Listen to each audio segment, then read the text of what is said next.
ai kharulian kan thlenga kalwarit lang chu kan thleng ani tamai hai an kal don ni ala hi luhna ni ta a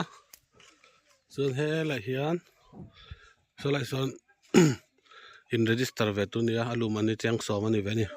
hriat tur a chuan kan kalanga he ten kan songa kan kal zelanga chuan heta hian kan enang angani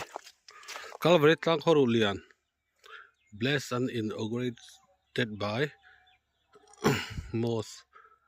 Reverend Stephen Routluanga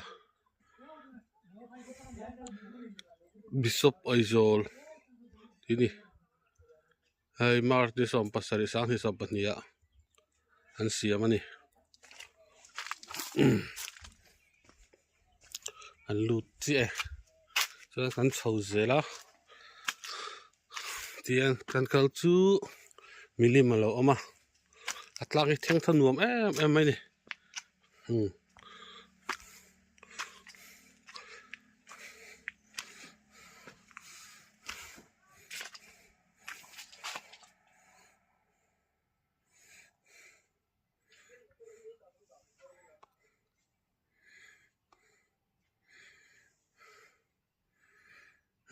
milim pon al khop mai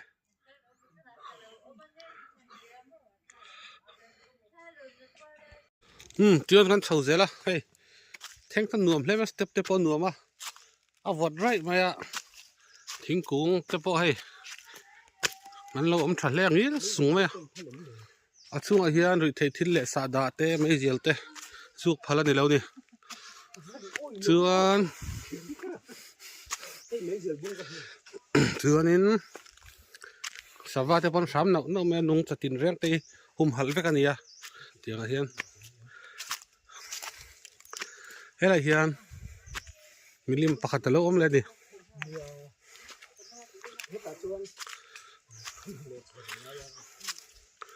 heta kan kal hian thil eina kan kengani pon thataka a korte paya a that zela anua an paile zel tura kan ngai ni hey a mu nom hle ni kalman ome a mun an nuam boka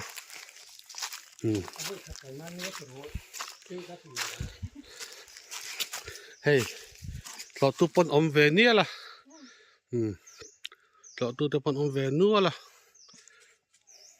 nuam an ti hle ni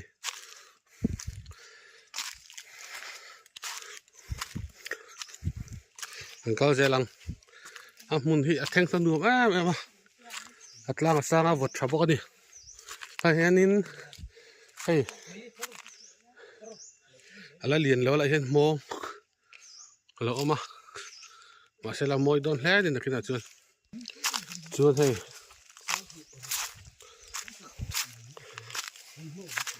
an nuam hle ni thing po a tha seng song hle ni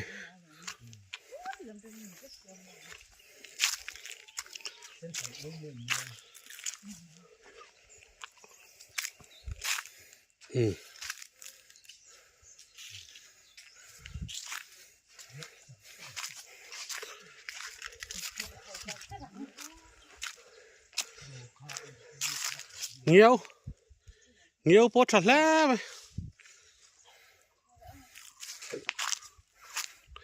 này khỏi lại mẹ cái gì à là rõ là cái tôi rong người thật lẽ rắc tôi ta tôi đã chưa hay này thọc lẽ mẹ cả xuân rong thì thật lẽ mẹ gì là gì repairing anh này về mẹ cả mà sẽ là nuông thâu nè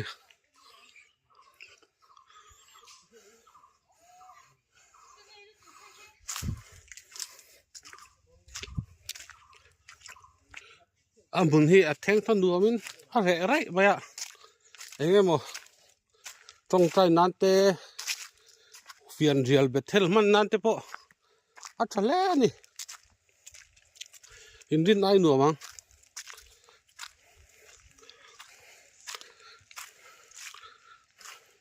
Cờ về ngay cho chị nè. Cái chiếc lâu lẽ nè. Muốn hi theng thằng nuông em rẻ anh hút hút lâu phiền riêng. Xuân hết tại hiền. Xuân lim bốc khá lắm lẽ.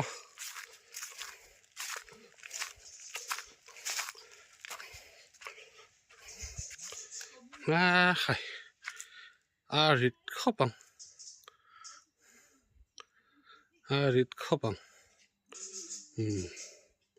chỗ này là khi này khi chầu đó tụi khiên nó là khi chầu đi lang sang tao khi là khi là nia anh chầu dễ làm in tan muốn hiên đùa mà nia lar lar em xí leo chân nuông tắc đi nuông khóc mày muốn hi vọt đấy mày ạ thì nghĩ cái anh tiêu phát thằng cho hay thỉnh tên nợ lo mà nia hay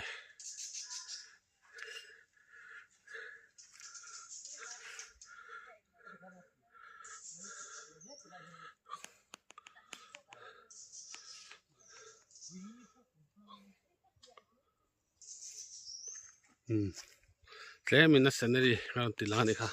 thì ăn sầu dễ lăng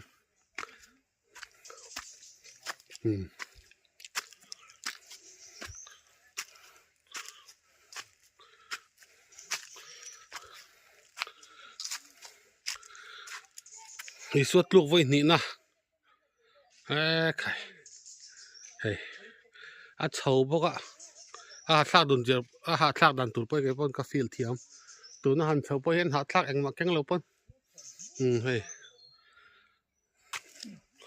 chuan con sầu dễ lá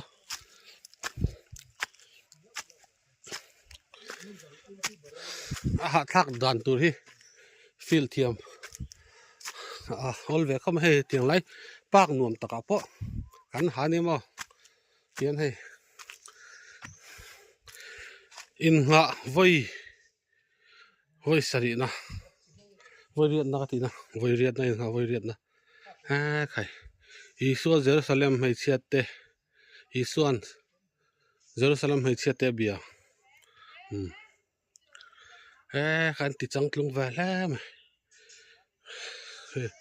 thì con sầu dễ làm khí lại cái khi là nhiều bụi nhiều thính lâu na lu ru mun ni sa sen vul noyan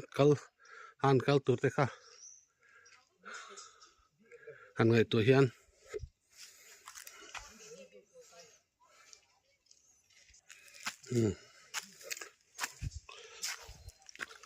he tian hay siam lai me kan ni wangin anuam hle ti chang tung pon an la tum se la ni la hen thut na ni om tur tak ten lo siama chuan in nga voi ko na kai ha thak to khopang chho siamo kai chuan an chho ze lang khi ta khi ala chho tat la tani mun hin nuam lut tuk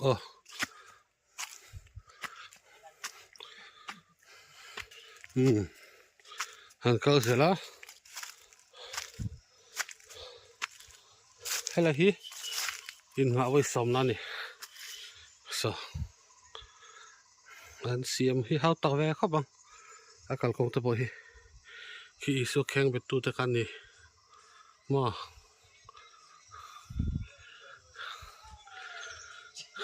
isu kheng bet tu te an lo om ve lol mai no wan ti ve ne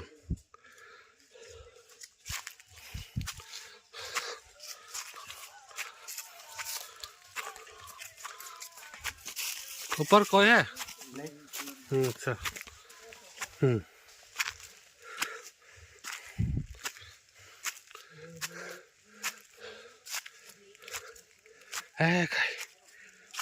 hắn sâu chân hạt lạc về không mới chuan có gì lá chip còn thằng trẻ bên này chuan in hắn sâu gì lá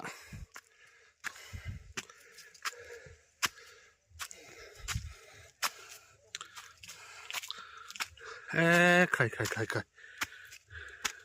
in ngã với som pakhat na lo đi to đi so in ngã với som pakhat na la li suwa chu cross an kheng betta khai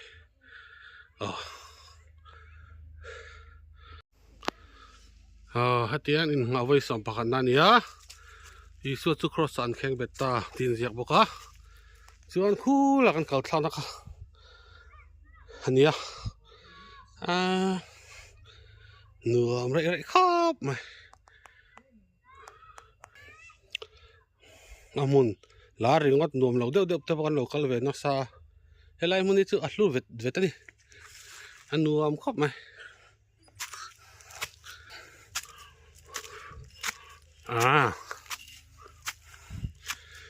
chuan isuan kheng betta kalvarit lang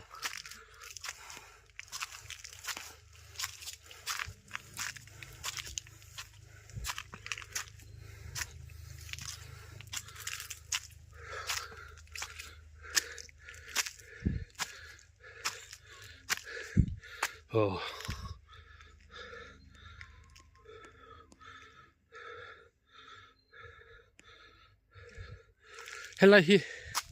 heng lu te hi ti chopan ni mi lo om sa ve kani chuan hei kalvarit lang top chuloi ta hi an kheng bet lai lem lo ama sang lai ber ton helai hi mun nuam khop mai lung te hei ti chopan ni lo hei lung te om sa ve kani chuan hay nan chuk kan chuk le ang len chuk na oma hei to pani to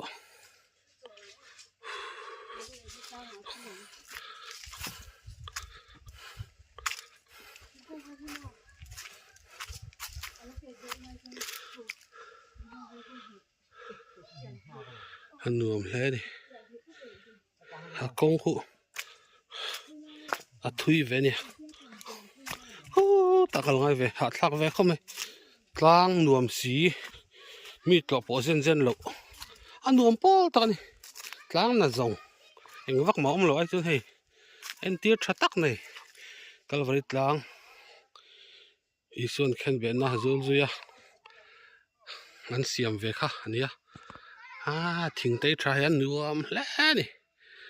motor kalchi ni lo step hlir ani mo turu ni khulai te ko mo tian khulai tang hon na hla ni lai buk a hian milim om se la hi lai hi top ber sang lai ber chu ni anu am khama thing te hi amoya yum hal zelang u